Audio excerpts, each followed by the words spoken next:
നിങ്ങളുടെ favourite shows ഇനി ഒരിക്കലും മിസ്സാവില്ല. ഇപ്പോൾ C5-ലൂടെ കാണും നിങ്ങളുടെ ഫേവറേറ്റ് ഷോ തികച്ചും സൗജന്യമായി. ഈ നിൽക്കുന്ന സത്യഭാമ ഒരു തവണ ഒരൊറ്റ തവണ എന്നെ സാറേ ഒന്ന് വിളിക്കണം. തോക്കും വാങ്ങി അത് കൈപ്പറ്റിയതായിട്ടുള്ള റെസീപ്റ്റും തന്ന് ഈ പോലീസുകാരെയും കൊണ്ട് ഞാനങ്ങ് പൊയ്ക്കോളാം. സത്യഭാമേ, ഈ പ്രായത്തിൽ കേസും കോടതിയും ജയിൽവാസവും ഒക്കെ വലിയ ബുദ്ധിമുട്ടായിരിക്കും.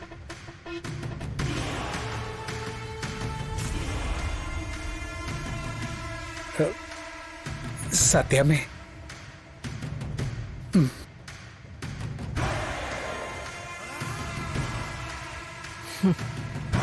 ചന്ദ്രബോസേ, നമുക്ക് പോകാം.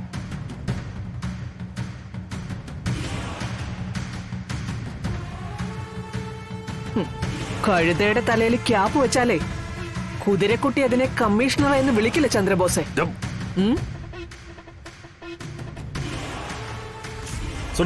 സർ, നടക്ക സത്യാമേ. നിക്ക്.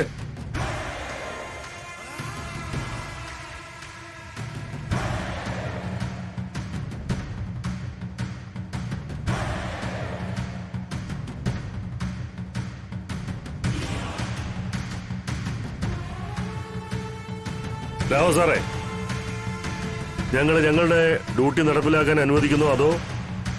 വിഷ്ണു, നിയമപ്രകാരമുള്ള നടപടികൾ അവർ ചെയ്യുന്നത്. ബാക്കി നോക്കാനുള്ള അവകാശം അതേ നിയമത്തിൽ തന്നെ നമുക്കുമുണ്ട്. നീ വഴിമാറ്.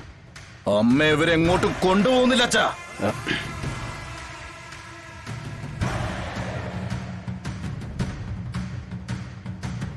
വിഷ്ണു, പ്രത്യാഘാതം രൂക്ഷമായിരിക്കും. ചന്ദ്രബോസേ, നിങ്ങൾക്ക് വേണ്ടത് അനധികൃതമായ ആയുധം സൂക്ഷിച്ച കേസിലെ പ്രതിയല്ലേ? അത് അമ്മയല്ല, ഞാനാ.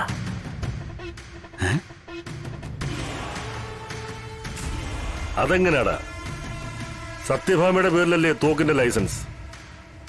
ജൂൺ 30-നല്ലേ കളക്ടർ ലൈസൻസ് സസ്പെൻഡ് ചെയ്തേ. അക്കാര്യം ഞങ്ങൾ അറിഞ്ഞിരുന്നു.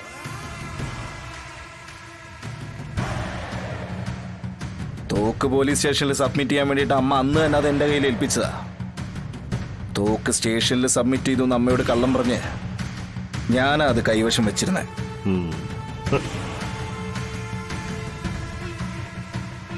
അതായത് സത്യഭാമയുടെ ബെഡ്റൂമിലെ ഡ്രോയറിൽ നിന്നും ഞങ്ങൾ കണ്ടെടുത്ത തോക്ക് നീ അമ്മ അറിയാതെ സൂക്ഷിക്കുകയായിരുന്നു എന്ന്. കൊള്ളാം കൊള്ളാം. കഥയൊട്ടും വിശ്വാസയോഗ്യമല്ലല്ലോ വിഷ്ണു. മകൻ അമ്മയോടുള്ള സ്നേഹപ്രകടനം 90s സിനിമയിലുള്ള ക്ലീഷേ സീനാണല്ലോടാ.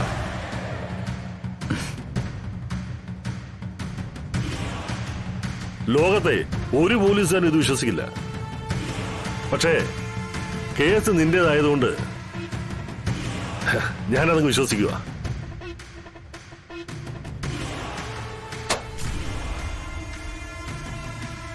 ഇത് പിടിക്കണോ? എനിക്ക് നീ മതി വിഷ്ണു.